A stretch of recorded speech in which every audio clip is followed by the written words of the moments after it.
Alors, je m'appelle Antonios Vlasis, je suis chercheur du Fonds national de la recherche scientifique de la Belgique au Center for International Relations Studies à l'Université de Liège.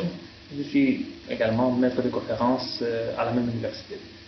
Et mes intérêts de recherche portent sur la coopération culturelle internationale, la gouvernance mondiale des industries culturelles et puis la globalisation culturelle.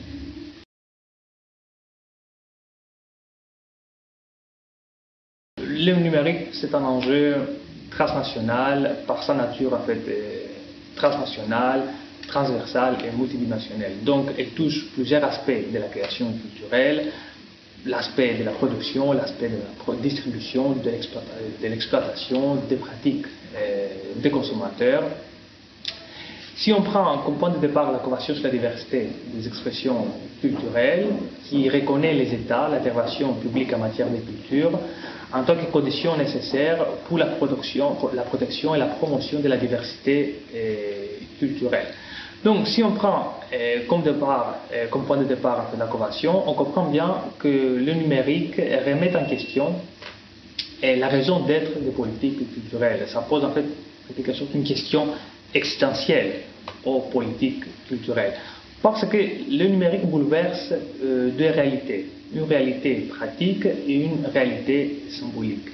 D'un côté, les grands acteurs du numérique, les acteurs colossaux en fait du numérique, remettent en question des principes fondamentaux des politiques culturelles, comme le principe de la territorialité, ou le principe selon lequel les diffuseurs des œuvres culturelles doivent contribuer à la création artistique.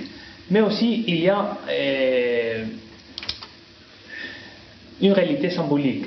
Et cette réalité symbolique nous dit que le numérique peut être le garant de la diversité culturelle. C'est-à-dire que si on laisse les flux culturels dématérialisés sans obstacle, sans entrave, de circuler sur le numérique, on peut avoir en fait une diversité des expressions culturelles.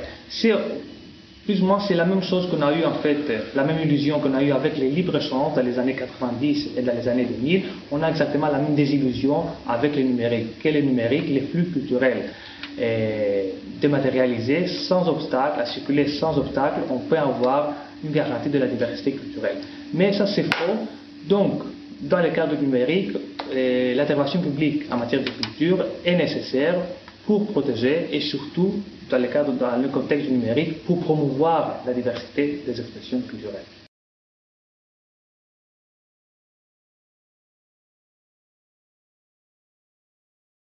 Dans le cadre de la Convention, de la mise en œuvre de la Convention, il y a un débat très intense sur la mise en place d'une nouvelle directive transversale qui va toucher la question du numérique. Et de ma part, je ne suis pas juriste, donc je ne peux pas analyser de façon détaillée quel sera le caractère de chaque mécanisme, mais quelques réflexions sur cette directive. D'abord, je pense que la nouvelle directive, une directive transversale, devrait reconnaître l'intervention publique en matière de culture dans le contexte numérique. Et surtout, elle doit reconnaître la spécificité des biens et services culturels, même dans leur nature dématérialisée. Ça, c'est le premier aspect. Le deuxième aspect, une nouvelle directive devrait ouvrir la coopération vers d'autres acteurs de la société civile, c'est-à-dire vers des acteurs de la créativité au sens large du terme. Un troisième aspect, c'est le Fonds international pour la diversité culturelle. Une nouvelle directive, une directive transversale doit adapter les fonds internationaux pour la diversité culturelle à l'ère du numérique. Et forcément, cette nouvelle directive doit trouver les moyens pour rendre ces fonds beaucoup plus attractifs, au-delà en fait de l'espace institutionnel de l'UNESCO. Et un quatrième aspect de cette directive, la nouvelle directive devrait renforcer la coopération entre organisations multilatérales, c'est-à-dire la coopération interorganisationnelle en matière de la diversité culturelle et du numérique. Parce que le numérique est un enjeu par sa nature transversale, transnationale et multidimensionnelle. Et donc face à un enjeu avec cette nature, on doit avoir en fait des solutions transversales. Donc je pense que la coopération interorganisationnelle serait nécessaire à l'ère du numérique.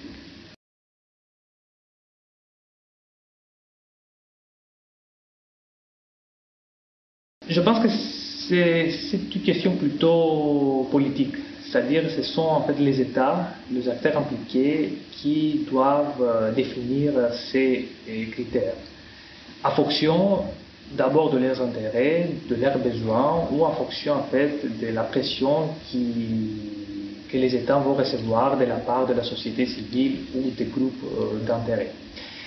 Mais à part ça, à part la question en fait, des États, je pense qu'un critère fondamental, c'est les sujets traités. Si par exemple on veut traiter en fait la question de la diversité des expressions culturelles et la propriété intellectuelle, on devrait collaborer, on devrait établir une coopération avec l'Organisation mondiale de la propriété intellectuelle.